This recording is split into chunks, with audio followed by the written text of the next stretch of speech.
This is a Film Stories original podcast. Love this podcast?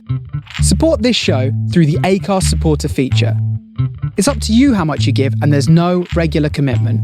Just hit the link in the show description to support now.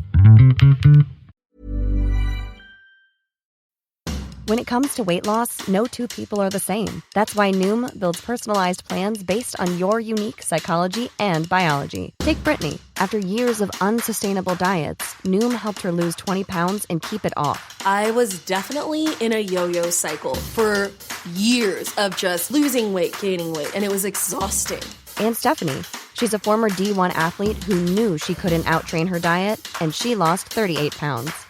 My relationship to food before Noom was never consistent. And Evan, he can't stand salads, but he still lost 50 pounds with Noom. I never really was a salad guy. That's just not who I am. Even through the pickiness, Noom taught me that building better habits builds a healthier lifestyle. I'm not doing this to get to a number. I'm doing this to feel better. Get your personalized plan today at Noom.com. Real Noom users compensated to provide their story. In 4 weeks, the typical Noom user can expect to lose 1 to 2 pounds per week. Individual results may vary. My dad works in B2B marketing. He came by my school for career day and said he was a big ROAS man. Then he told everyone how much he loved calculating his return on ad spend. My friends still laugh at me to this day. Not everyone gets B2B, but with LinkedIn, you'll be able to reach people who do. Get a $100 credit on your next ad campaign. Go to linkedin.com/results to claim your credit. That's linkedin.com/results. Terms and conditions apply. LinkedIn, the place to be. Ryan Reynolds here from Mint Mobile. With the price of just about everything going up during inflation, we thought we'd bring our prices down. So to help us, we brought in a reverse auctioneer, which is apparently a thing. Mint Mobile Unlimited Premium Wireless. How to get 30, 30, bit to get 30, bit to get 20, 20, 20, bit to get 20, 20, bit to get 15, 15, 15, 15, just $15 a month? Sold! Give it a try at mintmobile.com/switch. $45 upfront payment equivalent to $15 per month. New customers on first 3-month plan only. Taxes and fees extra. Speed slower above 40 gigabytes. See detail.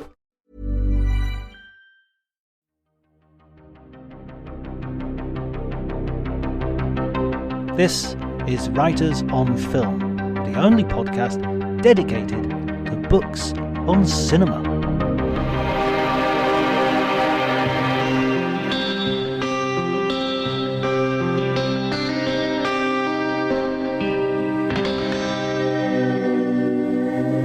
Hello everybody and welcome to Writers on Film. My name is John Bleasdale. Today I'm talking to Caroline Young. I don't need to say that I'm a writer and film critic. I do that every week. If you don't know by now, I don't know what you're listening for. But Caroline has written a wonderful book about a subgenre of horror that, to tell you the truth, Caroline, I mean, when you read it, you see it everywhere. All of a sudden, you're just like, wow, why isn't this something that, I mean, or am I wrong? Is there a huge number of books about this subject? There are not that many books about the subject, and but it's such a sort of common trope that once you kind of realize all the little kind of sort of similarities you see in films that are coming out now, television series, it's this idea of the kind of the older woman living in a creepy house and kind of the spinster concept. And once you kind of see it, as you said, you kind of notice it so much. Yeah, absolutely. So sorry, the name of the book is let me get this right, Hag Horror? It's Crazy Old Ladies. Crazy Old Ladies. Hag Horror. Yeah. I knew Hag Horror was in there somewhere. Crazy Old Ladies, the story of Hag Horror. Yeah. How did you come across this sort of as a sort of a subject for a book? What made you interested in this specifically? Well, I watched, so a couple of years ago, there's been quite a few films about sort of the later careers of actors. So there was Judy, about Judy Garland, Stan and Ollie. Also, Film Stars Don't Die in Liverpool, about Gloria Graham. And it was also the television series Feud, about Bette Davis and Joan Crawford during the making of Whatever Happened to Baby Jane. So I just started to get interested in this idea of what happens to actresses, sometimes actors, but I suppose generally women as they get older and actresses as they get older, and what happens to their careers. And I noticed that in the 60s, there was a lot of these films that were horror movies that kind of cast older actresses in the kind of the role of spinster, the kind of scary spinster. And as the more I researched, the more I found, it was a huge genre at the time, and it really cashed in. It was Whatever Happened to Baby Jane was kind of the starting point for those films. And after that, there were so many copycat Baby Jane style films, and they all wanted to have the kind of the sort of recognizable name, Tallulah Bankhead or Joan Fontaine or Olivia de Havilland. And it was just really fascinating just to kind of see how these films how you can kind of place them in societal context as well. Well, yeah, that was what was so amazing about this book was the way it's almost you really include the biographies of the stars in it, so you really get them in the context of their careers and the context of their times, and it's even though the films, as you make this point throughout the book, sort of some of the frisson of the films is kind of humiliating these old sort of stars of yesteryear. You use the opportunity to really actually elevate them as in their careers and in the context of their times. And I just found those stories absolutely fascinating, riveting all the way through. Yeah, that was kind of what I was hoping to do, was kind of weave the narrative of their lives. So I didn't want to just kind of go through the kind of just look at the films solely. I kind of wanted to put it in the context of the lives of what they were going through, why they took on the roles, because I think that's kind of interesting as well. And, some of the backstage stories, Tallulah Bankhead coming to London, to star in this film called Die Die My Darling. And it was her last movie. And, she was really suffering from ill health, but she had this idea of wanting to be treated like a star. And, she wasn't needing the money so much, but I think they just kind of wanted a bit of validation. And the roles were kind of slightly humiliating, I guess. But I think they also celebrated them as stars. But I think there was also part of kind of tearing down an older woman, or watching an older woman, somebody who was once very glamorous, very untouchable, seeing them in this kind of slightly degrading state, degrading state. So. Yeah. I mean, so if we actually, first of all, before we jump straight into the movies, which we've already kind of done, but just to rewind a second, how what's your story in terms of coming up to writing about movies in this way? Well, I've been writing books for about 10 years now, and my first book was about movie costumes. So I've worked as a fashion writer, but I also look at pop culture and film as well. And so my first book was called Classic Hollywood Style, and it was about costume design in old movies. And then I've written a book called Hitchcock's Heroines, and I looked at Rome in the 50s and 60s in a book called Roman Holiday.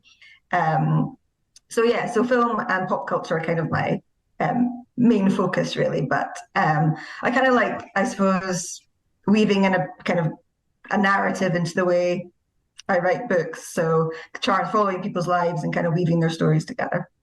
Yeah, that's what was that really attracted me to the book, and as I was going through it just became kind of difficult to put down because because of that story nature. It felt like I was really I love the sort of gossipy, the fighting, the infighting, the misbehaving Shelley Winters being absolutely atrocious to one person and then really sweet to another, and all of that was wonderful. And so you started off as a fashion writer, covering contemporary fashion, or so I worked. So the Herald newspaper in Glasgow, I worked on their website, and I kind of covered the fashion section. And I trained as a journalist, but kind of film, I suppose, was my main passion, really. So, so the first books I wrote kind of combined the sort of fashion, but also the film, because I think film is really the subject. That was kind of what got me into writing in the first place. So, right. And I've been a fan since I was a teenager, or since I was 12, of old movies. So, I think, writing about film, studying film is kind of always my main focus, really, and what I enjoy mostly, I think. Is that, and the old movies, is that like a place that you sort of return to more than sort of contemporary stuff? Yeah, I'd say so, yeah. So the last book I've actually is just kind of in the process of being edited, but a book that's coming out in October next year is about Hitchcock and Edith Head. So it's looking at the career of Hitchcock and tying it together with Edith Head, because as well as working on 11 films together, I could also see the parallels in their lives. So they're both masters of publicity, both two of the kind of most recognizable faces from behind the camera, and they're both slightly controversial. So yeah, I thought, and they both, really have their own unique imprint on kind of aesthetics of film as well. So I thought it was interesting to kind of do a book on the two of them together. Oh, I can't wait for that. That sounds fascinating. And also we have, Edith Head. I remember reading quite recently in a book about her sort of nicking credits off of other people. I think it was in Sam Wasson's and Janine Basinger's book on Hollywood, An Oral History. Yeah, she did kind of take a little bit of credit, I think. She was very much the master of publicity, so she put herself out there. And yeah, it did sometimes involve taking people's work and kind of taking the credit. So yeah. So going back to Crazy Old Ladies, which is a brilliant title. I should have got that right straight off the bat. It's such a good title. You make the point early on in the beginning of the book of how this is an archetype that has existed, in culture for hundreds of years, going back to the witch trials and the figure of the witch, and then through to sort of more modern conceptions like Miss Havisham in Charles Dickens's Great Expectations, which then comes into Sunset Boulevard and Billy Wilder, and you draw this line very, very convincingly and very well. But you're saying like the first sort of full on sort of conceptualization of this is in Robert Aldrich's Whatever Happened to Baby Jane. Could you just give us a bit of information about that film, that just in case our listeners haven't seen it? Sure. Yeah. So I kind of draw a parallel with Sunset Boulevard. In a way, is kind of, I suppose, the film that you could say is kind of the start of it. But I think with Whatever Happened to Baby Jane, it really came about at the right time. It was released just before, I suppose, the feminist movement kind of kicked off, and it cast Bette Davis and Joan Crawford together, two actresses who'd been huge stars. They really kind of funded the movie studios because of their great success. But then once they got to a certain age, and maybe they didn't look quite how they looked before, they were sort of cast aside. But this film kind of marked a comeback for the two of them, and it paired them together as two sisters who live in a home together. They're kind of isolated from society. They're both former actresses. So it really brought together these kind of strands of two older women together, kind of pairing off against each other. The celebrity notion as well. So this idea that there's kind of a Hollywood theme, as there was in Sunset Boulevard, and also lots of camp, horror. So yeah, like axes and kind of bodies and all these kind of elements would all come together in later films because it was such a success, and no one thought it would be a success. Robert Aldrich, he went around the movie studios and he was turned down, including by Jack Warner, who Joan Crawford and Bette Davis had both been really important figures at Warner Brothers Studios, but he didn't want anything to do with it.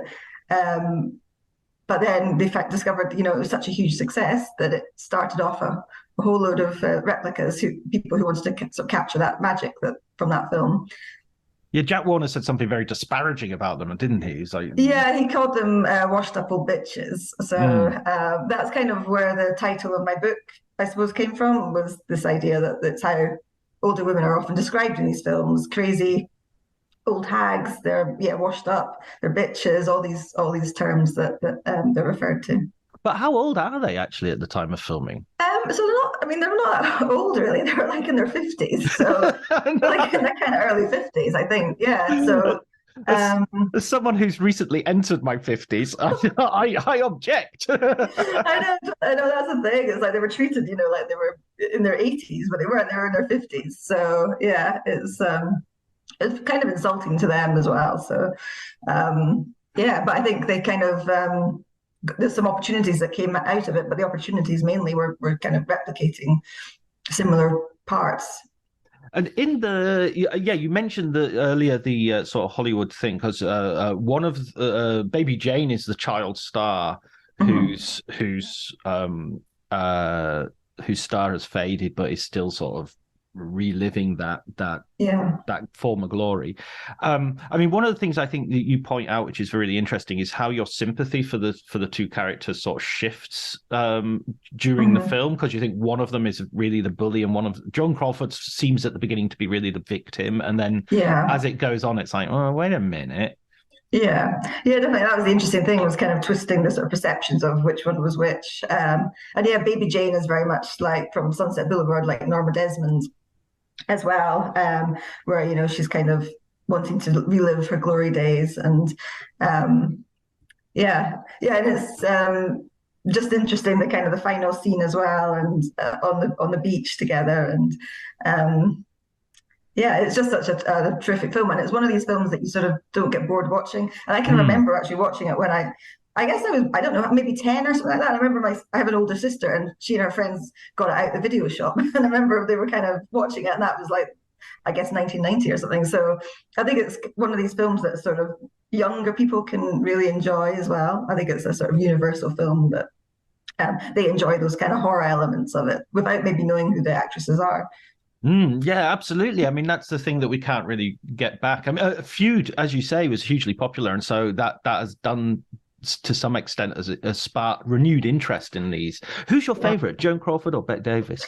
I have to say, I've always liked Joan Crawford. I love her 1930s movies. Me too. I'd say like Sadie McKee is one of my favorites. But then Bette Davis, watching her in interviews, she's just so funny. When you watch her, you know, interviews in the 1970s when she's doing the rounds of talk shows, and you can see them on YouTube, and she's really hilarious and just very engaging, quite ferocious, but she's fantastic, a real character.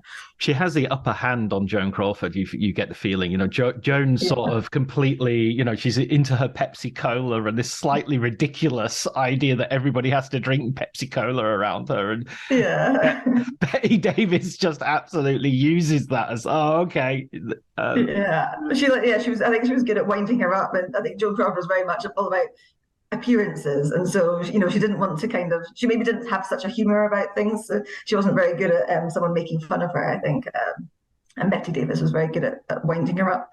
I recently showed a class an introduction to the introduction of her character in Rain.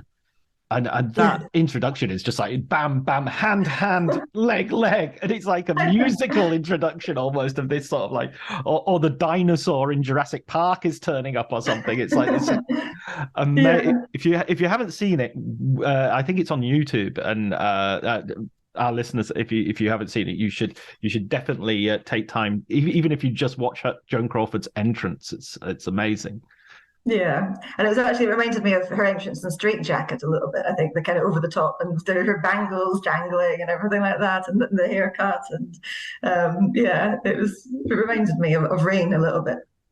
Yeah, absolutely. And playing on those, and you make the point that Billy Wilder's Sunset Boulevard sort of sets up some elements which go into. So, for instance, the use of the sort of real footage of the stars when they're younger. I've noticed that that's the sort of trope that has turned up more with male stars nowadays, that you'll see, you know, I don't know, Robert Redford having photographs of a young Robert Redford in a film. So you know, as a younger version of the character he's playing. Oh, interesting. Yeah. I hadn't actually noticed that, but but it was definitely, that was a big element of some of these films. So they would use the glamour shots of the actresses in their younger days. So I mentioned Tula the Bankhead. So her character in the films I Die, My Darling, she had like a sort of box of mementos and sort of glamour pictures of when Tula the Bankhead was younger. And then in Whatever Happened to Baby Jane, there was clips that were used from their real films. So that was really interesting. So yeah. What was I? It just occurred to me, actually, not just Robert Redford, but the new Indiana Jones trailer has a de-aged Harrison Ford at I mean, it's not exactly the same, but it is sort of like referring to the younger icon that he was at the time he made that film. So you have Robert Aldrich, who's this really, to me, kind of underrated film director. I think he makes. I mean, it's a point you make as well that he sort of his films are a series of great successes like Baby Jane and Dirty Dozen, and then sort of interesting flops. Like The Grissom Gang and I don't know if Twilight's Last Gleaming was a flop, but yeah, not exactly. It didn't break any blocks. It didn't bust any blocks with that. But he sort of continues to make these films as well. He makes like 3 or 4 of them, right? He does, yeah. He did The Killing of Sister George, which I kind of put in that category because it's about older actress who is struggling to stay relevant. So, and it kind of shows her sort of spiral, her mental spiral. And also he produced Whatever Happened to Aunt Alice. And that is one of my favorite films in the genre. It's really good. It's got Geraldine Page and Ruth Gordon as the 2 kind of older women, although Geraldine Page is in her 40s, in her early 40s, so I don't know, but yeah, she's but they're sort of in battle together, and that's such a good film. So yeah, he kind of, and he also did one which I've completely forgotten the name of now, the one of Kim Novak. So he also made that one, and it was not a hit at all, and it really did very badly. And Kim Novak had thought it would be, it's Lila somebody. I've completely forgotten what it's called. Yeah, I'm just gonna bring up the his filmography and see if I can. So we have whatever Hush Hush Sweet Charlotte. That was Legend of Lila Clare. That was Legend of Lila Clare. Yeah. So that was just a massive flop, and it was supposed to be a kind of comeback for Kim Novak, where she plays a kind of dual role, which sort of references the Vertigo, her famous Vertigo character as well. So, So Robert Aldrich had a really interesting career where he did these kind of very macho films, but he also did these kind of character studies of older women as well, and he did Autumn Leaves with Joan Crawford before Whatever Happened to Baby Jane. And that was kind of the film that I suppose instigated Baby Jane, because it's where he met Joan Crawford and then kind of built up a relationship with her. And it led to doing Baby Jane. And Autumn Leaves is really interesting because it deals with an older woman who's feeling sort of like she's regretting her life because she never met a husband, and she's kind of this she's in her 40s, or presuming her 40s, and she's kind of this slightly tragic spinster character as well. So what do you think on a more general level is the sort of spur for this sort of influx of films about this? What's the, because you said Whatever Happened to Baby Jane's sort of slightly pre-feminism, of pre sort of post-war feminism, these continue on into the 70s and beyond. So what do you think is the sort of causing this fascination?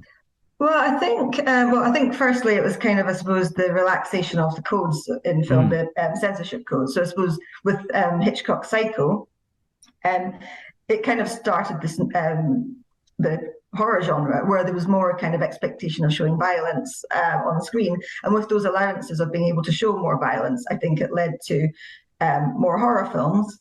And it was also the introduction of television, where people weren't going to the cinema, and the demographic changed. So it became, teenagers wanting to see things a bit more shocking than what they were getting on television expected to go to the cinema and see more thrills on screen. So I suppose horror films, or films that are slightly more shocking, became more popular in the 60s. I also think when I mentioned the feminist movement, I think, in the 50s, there's this idea of keeping women in their place. It was kind of, film industry was slightly conservative in a way, and it did have all these kind of tropes about how women were expected to marry. If you never got married, you were seen as a slightly tragic character. There were kind of warnings to women, and I kind of saw these horror films of the 60s as a kind of warning that this is what happens if you don't get married. You turn out like Betty and Joan living together as spinsters. And I think as the feminist movement was gaining ground in the 60s, I do think they kind of did act as a warning. And then when you look at the sort of films of the 70s, female characters were kind of secondary, and a lot of actresses have spoken about this, about they became films of the 70s became very male focused, and there was really less opportunities for women. And so, yeah, I think it was kind of just that sort of the trend of that time, a kind of reaction to, I suppose, masculine fears. There was the Vietnam War as well, which had a major impact. And then as you get into the later 70s, the genre that my book explores kind of dies out, and what you get in horror film is the teenage film, and you get the teenage slasher. So that kind of comes into the 80s with that. So yeah, I think you can kind of trace those strands through, if that makes sense. Yeah, no, absolutely. And it's interesting you mentioned the teenage slasher, because when you started, you were talking also about Psycho, and you include Psycho as kind of part of this genre, because of course, even though, spoiler for Psycho, Norman Bates's mother is the sort of what do you call it, the sort of defining absence of the film. And she is very much sort of an older lady who has this malign influence. Yeah, exactly. So another theme of these films is the mother, the repressive mother. So yeah, and Norma Bates is very much that repressive mother who has driven her son to murder because of the ways, the way she treated him. She kind of coddled him, or she didn't let him sort of function as he should have done. So yeah, and actually I think it's interesting in Psycho, she's kind of dressed up like a really old lady, whereas I think Norma Bates is only supposed to be sort of early 50s, but she's kind of like got the sort of bun and the grey hair and everything, and dressed like she's a lot older. So so I placed that as kind of also a factor in the genre as well. I mean, that idea of age is funny, because yesterday I saw a tweet from somebody that somebody had labeled a hate crime, because it was the pictures of everybody who's in Cheers with their actual ages, with the actual ages of the actors, and they're all in their 20s and 30s, and I mean Norm and the post guy, Cliff, exactly. They're all in their 30s, and Ted Danson's in his 20s. That's surprising. Yeah, that is, because you do think Norm is like, I don't know how you think he is, but you sort of just assume he's kind of an older guy. Yeah, exactly. I think Ian Rhea Perlman is only in her 30s as well. Okay. I mean, and Rhea Perlman, you think.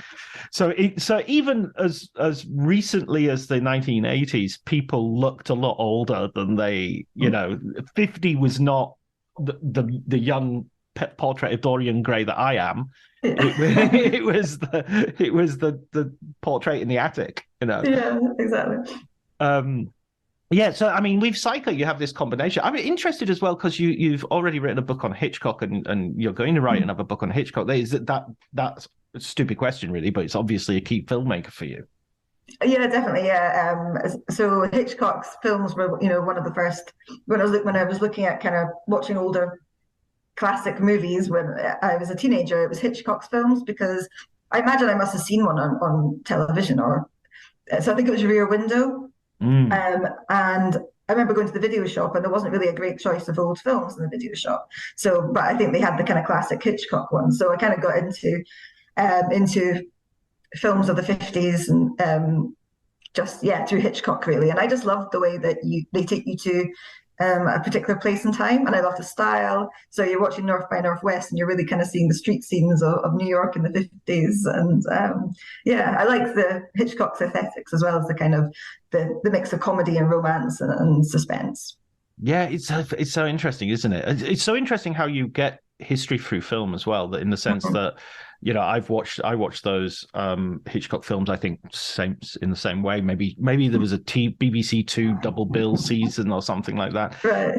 And you don't think of the 50s as being 10 years that starts here and it ends there, and it's got and it's constantly in movement. You think of it as like a static. It's a bit like the Western, It's not those 20 years before the railroads arrived, and it's more like, no, it was 1,000,000 years long because of the number of stories, And the same thing with the 50s. I feel it's sort of like, it feels more like a place than a time.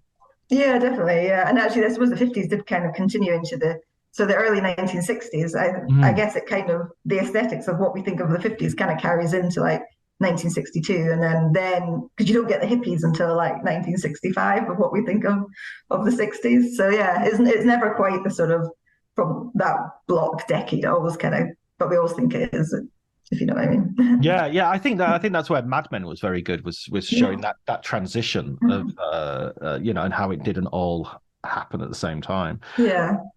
And so we go from whatever happened to Baby Jane, and then you have these sort of copycats, which are which are in themselves really interesting. And then you have this figure who comes in, who many people will know about, I think, independently of these films, but William Castle, who is this amazing figure and character. Can you tell us a little bit more about him and what he contributes to the genre? Yeah, so he was a director who specialized in kind of over-the-top horror movies that had gimmicks to them. So when he saw Baby Jane, he was like, well, I want to make my own one of these. And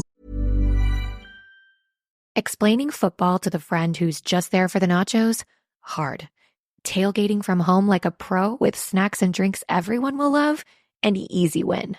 And with Instacart helping deliver the snack time MVPs to your door, you're ready for the game in as fast as 30 minutes. So you never miss a play or lose your seat on the couch or have to go head-to-head for the last chicken wing. Shop Game Day Faves on Instacart and enjoy $0 delivery fees on your first 3 grocery orders. Offer valid for a limited time. Other fees and terms apply. This episode is brought to you by Progressive Insurance. Fiscally responsible, financial geniuses, monetary magicians. These are things people say about drivers who switch their car insurance to Progressive and save hundreds. Visit Progressive.com to see if you could save. Progressive Casualty Insurance Company and Affiliates. Potential savings will vary. Not available in all states or situations.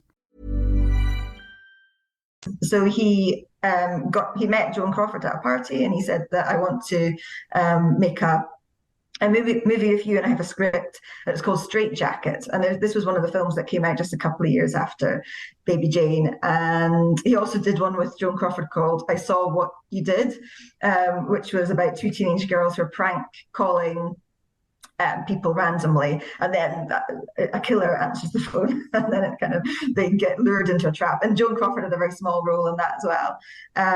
But yeah, so he saw what Baby Jane was doing, and he wanted to replicate it because he was very much into gimmicks. He did whenever the films that he released, such as The Tingler, he put buzzers under people's seats in the theatre to give them an extra fright. So he saw this genre as just a great way of attracting audiences and giving them the thrills. And Strait-Jacket's kind of ridiculous because they have heads being chopped off with axes in a very unrealistic way, and it's the definition of camp, that movie.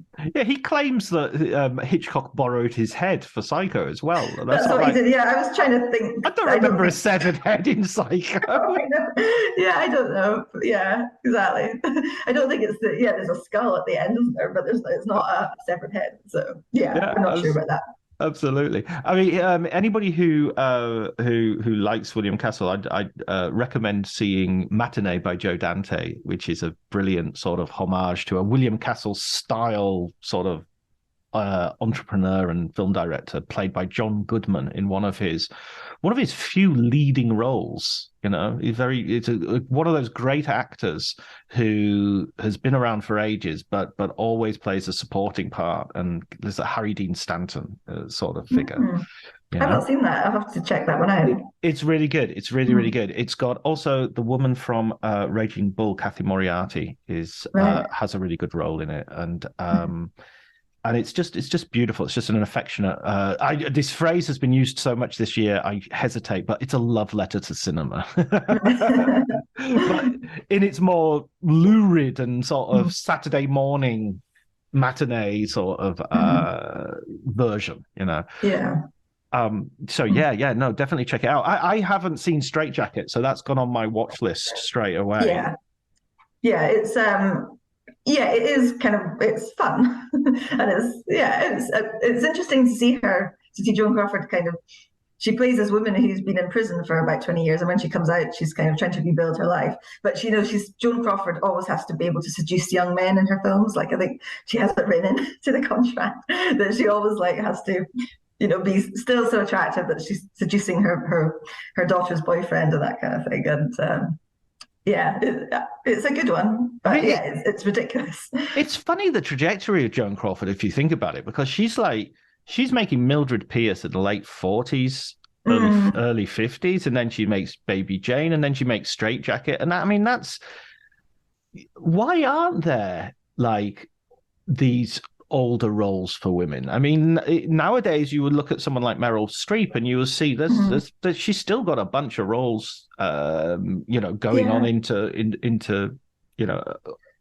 her later years. Yeah, I think it probably depends on the type of career that an actress has had, but yeah, definitely like there are roles for older women. I think things have changed. I just think in the 60s, to have a romantic leading lady, she had to be of a certain age. She couldn't be in her 40s or 50s. And so the only roles were kind of these horror roles or grandmothers, So I think it was also, I suppose, the lack of parts for that particular age of between 40 and 60 as well. That was probably like a period that's particularly difficult too, because it's kind of the in-between age. So yeah, but things have changed in television as well. There's so many at the moment. There's so many television series offer really good roles for older women. Yeah, absolutely. And I think our concept of what is old has changed dramatically as well. I mean, Scarlett Johansson's almost 40. Right? Yeah, I mean, So you wouldn't think no one's. I don't think anyone's been thinking, "Oh, come on, Scarlett, you're getting on now." I mean, she's 38. She's got 2 more years, but. Right. Yeah. So people wouldn't even. And then Jennifer Lopez. I mean, she's got her own thing going. She's quite unique in the way, but she's still doing romantic comedies. And but she's so powerful. I suppose she has that kind of ability to kind of drive a film herself. But Nicole Kidman. So absolutely. There's so many interesting parts. Also on a sort of lighter end, the Sex and the City girls and Mamma Mia, make it a plot point that the young daughters are coupling off and their mothers are coupling off as well, and Grand Sure turns up. Yeah, definitely. Yeah, and I wonder if it's all to do with changing demographics as well. So I suppose maybe when there were less those kind of roles for older women, it was because it was thought that it was teenagers and men who are going to see films, whereas now I think maybe they're more aware of a changing demographic, so they're creating kind of Mamma Mia to appeal to groups of women who might go to the cinema together and have it as an event. And those kind of is it the silver dollar when they're talking about the kind of films like Exotic Marigold Hotel? There's ones that are kind of particularly for older people kind of in their 70s, again, because they want to have films catered to them as well. So they want to see people like them. They want to see a culture that reflects their own concerns and fantasies. I mean, it's funny because it's sort of coming full circle, because you've got Joan Crawford in the 30s, where the audience is predominantly female as well. Yeah, and you go back to the 30s and 40s, and all those films are sort of driven by strong female characters. Definitely, because Hitchcock actually talked about that. Where he said he made films for women because it's women who go to see the films mostly. They're the main audience. Plus, if they're going on a date, he always said that on a date, it was always the women who made the choice as to what film. So he always had it in mind. He was making films for a female audience. Yeah. You quote that. I remember that bit that you quote where he says, when he casts the woman, he casts her so that she's liked by women rather than that she's liked by men. She's attracted to men. That's a sort of secondary thing, which is it's interesting. I mean, you made the point that in the 70s, it all becomes more male orientated and weirdly, there's a real misogyny in the 70s which comes through, and I know that you can skate a line talking about if it's about misogyny or misogynistic, but bloody hell, the number of rape scenes that go through the 70s, it feels almost like that's from Diane Keaton in Looking for Mr. Goodbar to well, it's not really rape, but Jodie Foster as consent is definitely in Taxi Driver. Straw Dogs, obviously having a famous one. Every Sam Peckinpah film has something rapey about it. I mean that's something as well that sort of seems to be dominant in that period. Yeah, I think it ties into, I suppose, to showing things that couldn't be shown before, but it was this idea of pushing boundaries further and further. And Hitchcock's film Frenzy, his second last one, second last? Yeah, yes, he has family plot after that. I've always thought of Frenzy as his last film. I guess it's his last good film. His last good film, But it has a very sort of horrific scene that's quite difficult to watch. And he was accused of misogyny because of it. I think partly it was it was what was happening at that time. I don't think directors were kind of pushing the boundaries with those horrific scenes. And there's a film called The Killing Kind, which I feature in my book, directed by Curtis Harrington. And again, it has, this really kind of horrible, very misogynistic. I don't think the director was misogynistic, but I just think he kind of created this film that was. So, I think, appealing to audiences. I don't know, trying to have the shock factor. That's really interesting, Curtis Harrington, because he's a fascinating character. I'm really glad you brought him up and you include him, because he made Night Tide with Dennis Hopper as his first film, I think. Mm-hmm. And then made all this bunch of sort of British, some of quite cheap British horror films. But yes, this particular the Killing Kind is. There's one scene that you mentioned, which I'd like to bring up, which I think is really interesting, because it sort of goes to the nexus of sort of fact and fiction as well, and being an actress and being a character. Is the character, I forget the name of the actress, sorry, Anne Southern. Yeah. Anne Southern is the mother to John Savage's sort of troubled son. And he's sort of shouting like, you fat whore, and horrible insults, horrible misogynistic insults, and body shaming insults.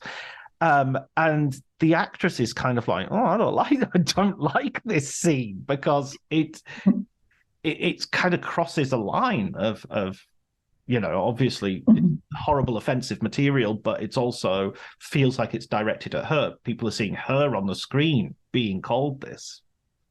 Yeah, that's right. And then Curtis Harrington assured her that he would do it. He did a take without those kind of insults being thrown at her, and then he went and used the one where the insults were. So but she wasn't comfortable with it. I think she was somebody as well who felt these were personal insults that she felt were being directed at her personally. So It is I mean, going back to what we said a little bit earlier about the rape scenes as well, I think it's becoming more and more apparent that, when you look at the making of these movies, the actual cost to the actresses of undergoing these is fairly traumatic. It's not like, we did a rape scene, it was fine. It was like, no, this was, I remember hearing an interview with Susan George about Straw Dogs, and she said that the rape scene took like 4 days to shoot.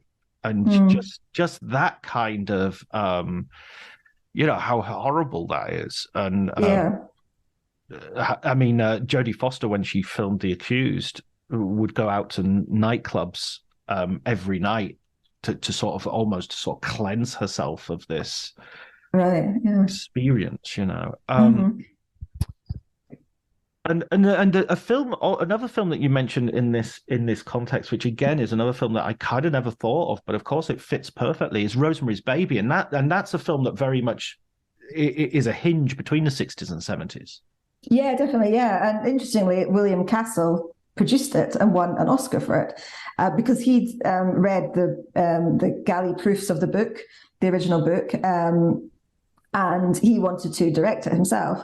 But Robert Evans of Paramount was like, we think you're great, but we don't think that your style is really going to work for Rosemary's Baby. It's just not going to be good. We want Roman Polanski. So Roman Polanski came in as director. William Castle produced it. And what they created was this film that's kind of marked the kind of new Hollywood And yeah, it was that bridge between the 60s and the studio system, and marked the end of the studio system in the same way kind of Bonnie and Clyde was as well. And the first of a kind of new type of horror movie, which you can see with The Exorcist. And it also kind of fits, I suppose, because it also this idea of the older and the younger generation. So the older witches and Ruth Roman as the kind of the sort of seemingly harmless older woman, but who's really kind of preying on young women and preying on their bodies and using their fertility. It fits in with the genre as well. Yeah, the biddy horror of that. I mean, that's a fascinating. She has a fascinating career as well, because of course she goes on and does Harold and Maude, and which is one of my favorite films, and in sort of rethinking age and sexuality, you know. She really kind of found she had a sort of second career as she got older with Rosemary's Baby, and then she did Harold and Maude and a number of other films as well. So and you bring up the point that she was blacklisted, so in sort of an intertextual way, that sort of is interesting, that in Rosemary's Baby she's kind of this counterculture to the counterculture, really. Yeah, that's true. So like a lot of the actors who in the kind of horror genre, they were given a second chance at their career because they'd been blacklisted in the 50s. So the kind of that sort of conservatism of the 50s, it's interesting that they come back in these sort of countercultural films. I love that film. I think I rewatched it recently, and what's so fascinating about it is, again, sorry, spoiler for anybody who's not watched any films. What you do listening to this podcast if you've not watched any films? Is that the conclusion is so sort of like, it doesn't end like you expect a horror movie to end. It's it's kind of unresolved, or resolved in the direction you're not expecting, put it that way.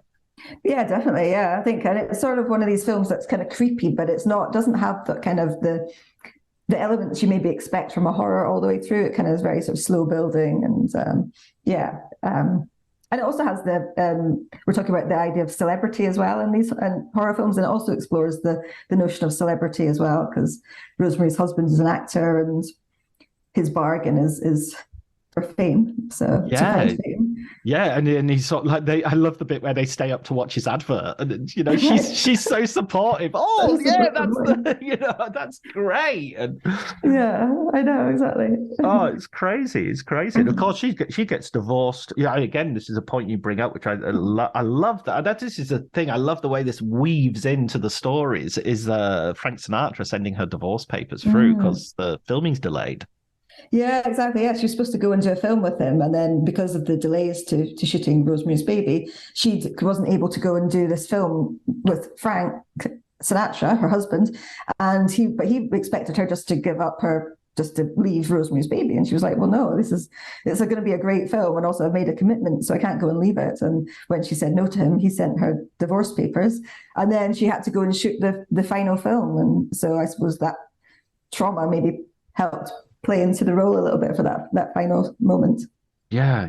God, what a mess! What a complete mess of stuff. Mia Farrow marrying Frank Sinatra. What craziness! I know. He would joke on stage and say, "Oh, I finally married a woman I can cheat on," and it's like, oh, you dirty old man. The steptoe and son would say.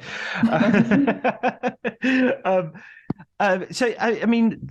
One of the notions that you brought up earlier, and I'd sort of like to ask about, is you say it's about maybe women being punished, and so this, in some ways, this couches horror as a kind of quite a conservative form, because it's about punishing transgression, punishing The Exorcist as well. You know, she's a working mother and a single parent, and maybe that's part of the sort of, and an actress. She's an actress too. Absolutely, yeah. Oh, yeah. You talk about that. I think you say. So it's again the celebrity idea as well, and right. Broken Home, and this idea of celebrity as kind of the new religion as well. I think. I mean, I find The Exorcist terrifying because it makes the Catholic Church the good guys, and I don't know if I want to live in a universe where the Catholic Church are the good guys and the guys you have to call when you're in trouble. I mean, I say that as an ex-Catholic. That's not just like animus that's unfounded in experience. Put it that way. But yeah, I'm wondering if there's there's also an argument to some degree that these films had an empowering effect on the women, even though they were seen as a threat. At least they were, at least the old dames got their roles, and they featured prominently in movies that otherwise they weren't going to get seen in. Oh, definitely. Yeah, I don't think I think they had a good time making them. I think it was kind of fun. They get to go and get treated like the stars, that they want to be.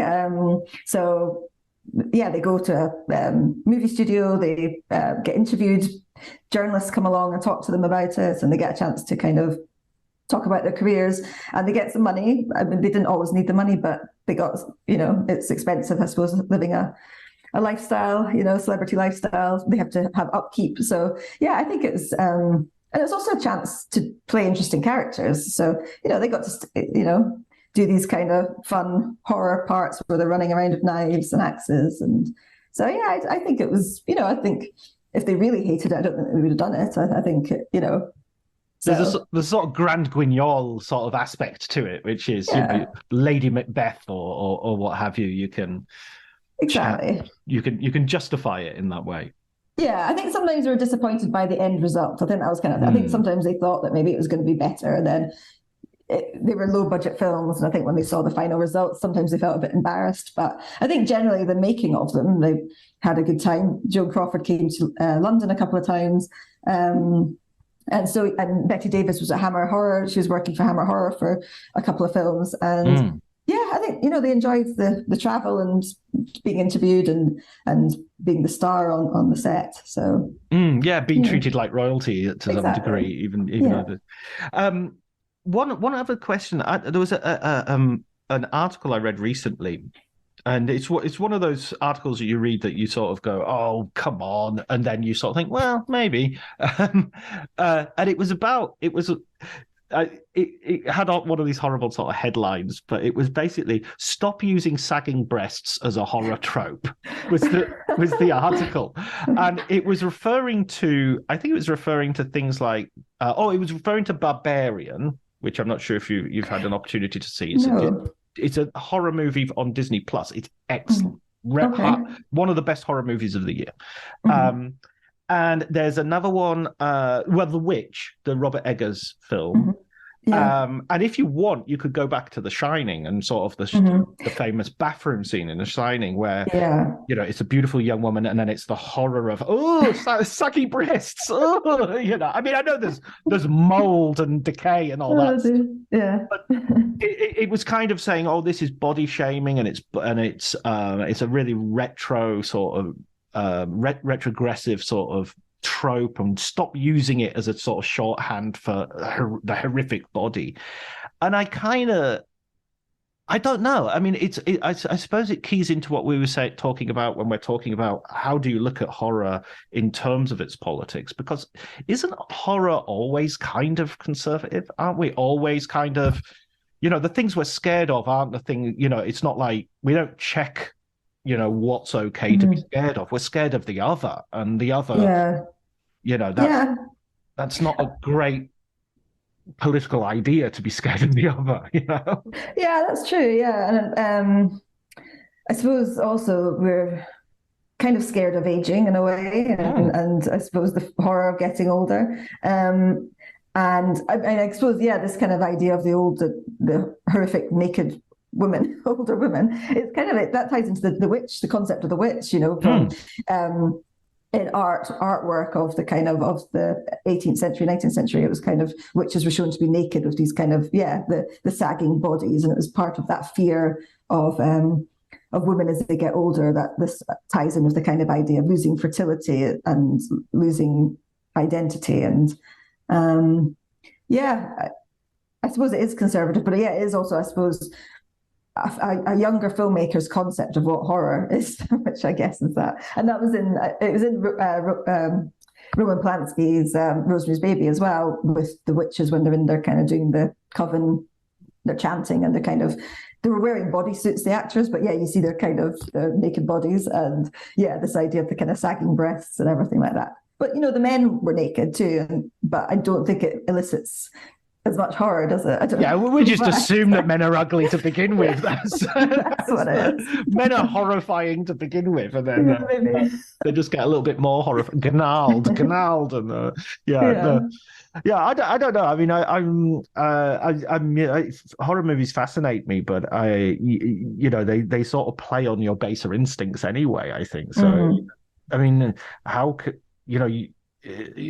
especially, there's an element of sort of disgust, and I don't know how you can sort of how you can sanitize that. I don't want to say politically correct because that's a bullshit term, but you know what I mean. How you can sanitize that and square that with your more progressive ideals, perhaps. I don't know. Also, I suppose the visibility aspect of it, because I suppose people aren't used to seeing naked older people because it's not in culture. So maybe it's this idea of something that's unexpected or you don't see very often. I don't know. Maybe it ties in with that, showing the unexpected. So absolutely. Maybe we just have to have more people, I don't know, older people being naked more often.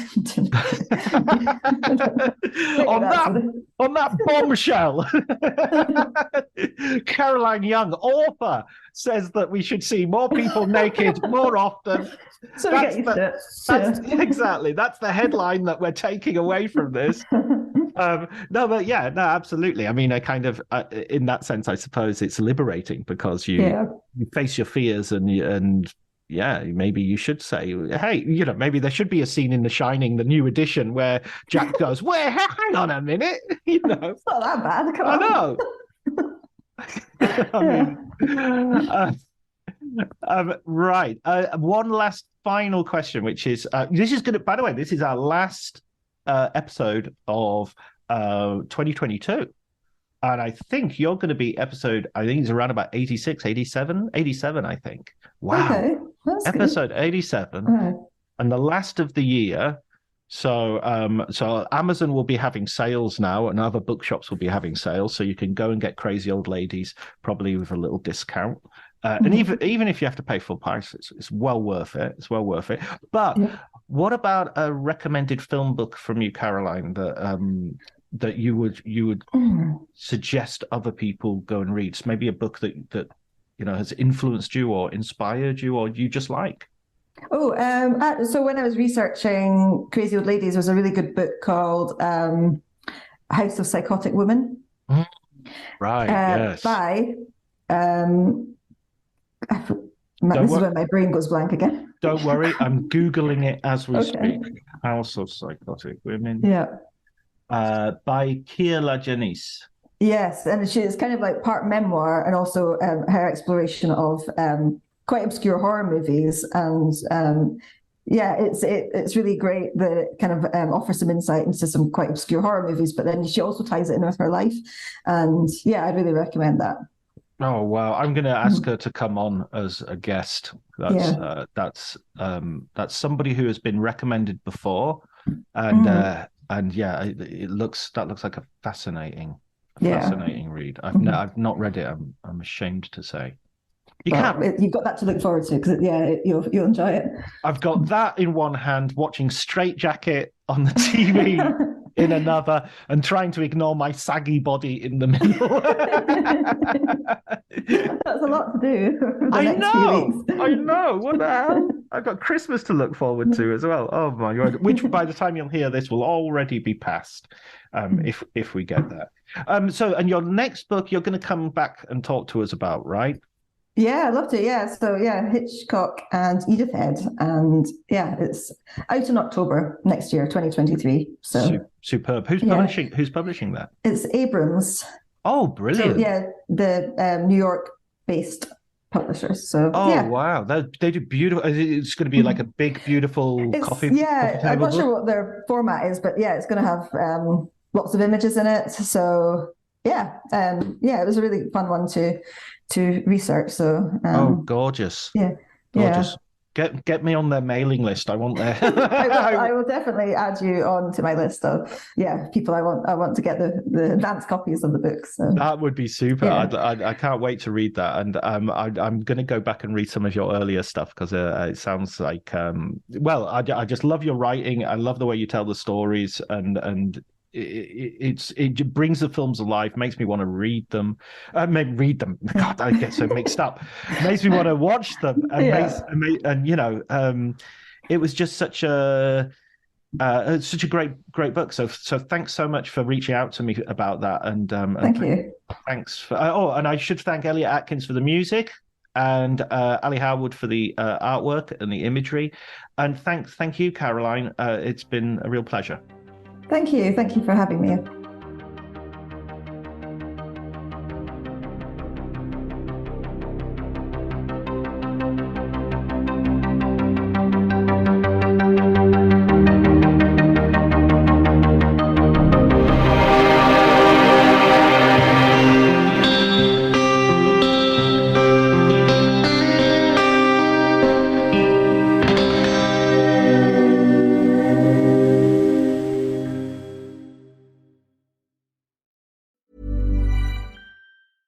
$1-800-Flowers.com knows that a gift is never just a gift. A gift is an expression of everything you feel and helps to build more meaningful relationships. 1-800-Flowers takes the pressure off by helping you navigate life's important moments by making it simple to find the perfect gift. From flowers and cookies to cake and chocolate, 1-800-Flowers helps guide you in finding the right gift to say how you feel.